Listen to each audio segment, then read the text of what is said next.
Assalamualaikum warahmatullahi wabarakatuh. Perkenalkan, nama saya Asri Yunita, NIM 85589381. Baik, pada video ini saya akan menjelaskan bagaimana filsafat ilmu memperkuat eksistensi ilmu pendidikan dan sebaliknya.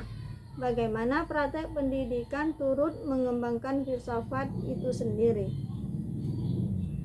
Pertama, mari kita lihat bagaimana filsafat ilmu mengawasi dan memperkuat ilmu pendidikan. Filsafat ilmu berfungsi sebagai landasan ontologis, epistemologis, dan aksiologis. Secara ontologis, filsafat memastikan bahwa objek kajian pendidikan yaitu manusia yang sedang berkembang dipahami secara utuh, bukan sekedar objek teknis. Selanjutnya, secara epistemologis, filsafat menjamin bahwa metode pembelajaran yang kita gunakan bersifat ilmiah, logis, dan dapat dipertanggungjawabkan, bukan sekedar asumsi tanpa dasar.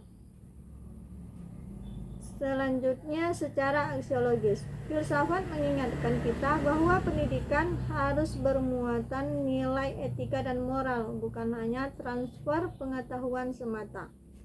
Jadi, filsafat ilmu mengawal pendidikan agar tetap berada di jalur yang benar, ilmiah, dan humanis. Namun hubungan ini tidak satu arah. Pendidikan yang bermakna juga turut memperkuat perkembangan filsafat ilmu. Bagaimana caranya?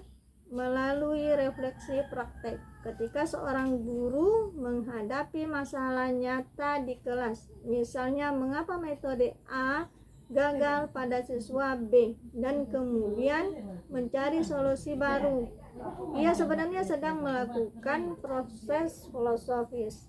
Praktek pendidikan menjadi laboratorium bagi filsafat untuk menguji kebenaran teori-teorinya.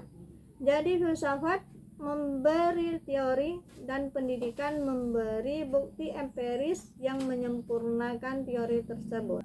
Karena itu, filsafat ilmu sering disebut sebagai pisau analisis dalam membedah persoalan pendidikan. Mari kita bedah satu masalah konkret. Apakah penerapan kurikulum Merdeka sudah tepat? Kita lihat secara ontologis. Kita tanya, siapa peserta didik dalam kurikulum ini? Apakah mereka dilihat sebagai individu, unik, atau seragam? Pisau epistemologis. Kita tanya, bagaimana cara mereka belajar? Apakah metodenya sudah sesuai dengan tahap kognitif mereka? Pisau aksiologis. Kita tanya, untuk apa kurikulum ini? Apakah tujuannya untuk menciptakan manusia merdeka dan berkarakter, atau hanya untuk mengejar nilai ujian? Dengan pisau ini, kita bisa menganalisis kebijakan pendidikan secara kritis dan mendalam, bukan hanya melihat permukaan saja. Sebagai contoh konkret, mari kita lihat penerapan pembelajaran berbasis masalah.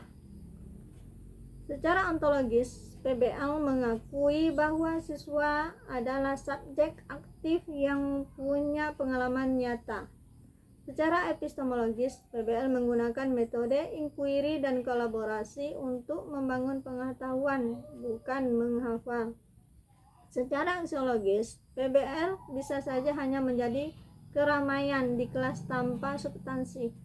Filsafat memastikan setiap langkah pembelajaran memiliki makna dan tujuan yang jelas.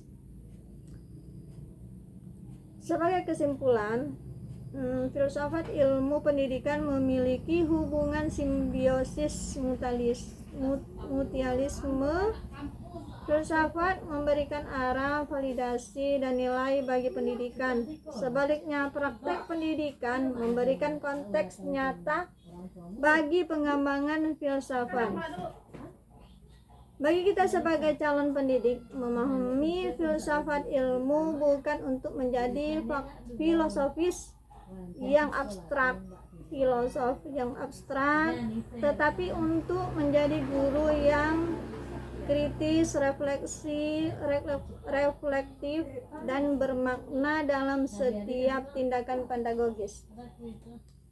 Presentasi dari saya. Terima kasih atas perhatiannya. Wassalamualaikum warahmatullahi wabarakatuh.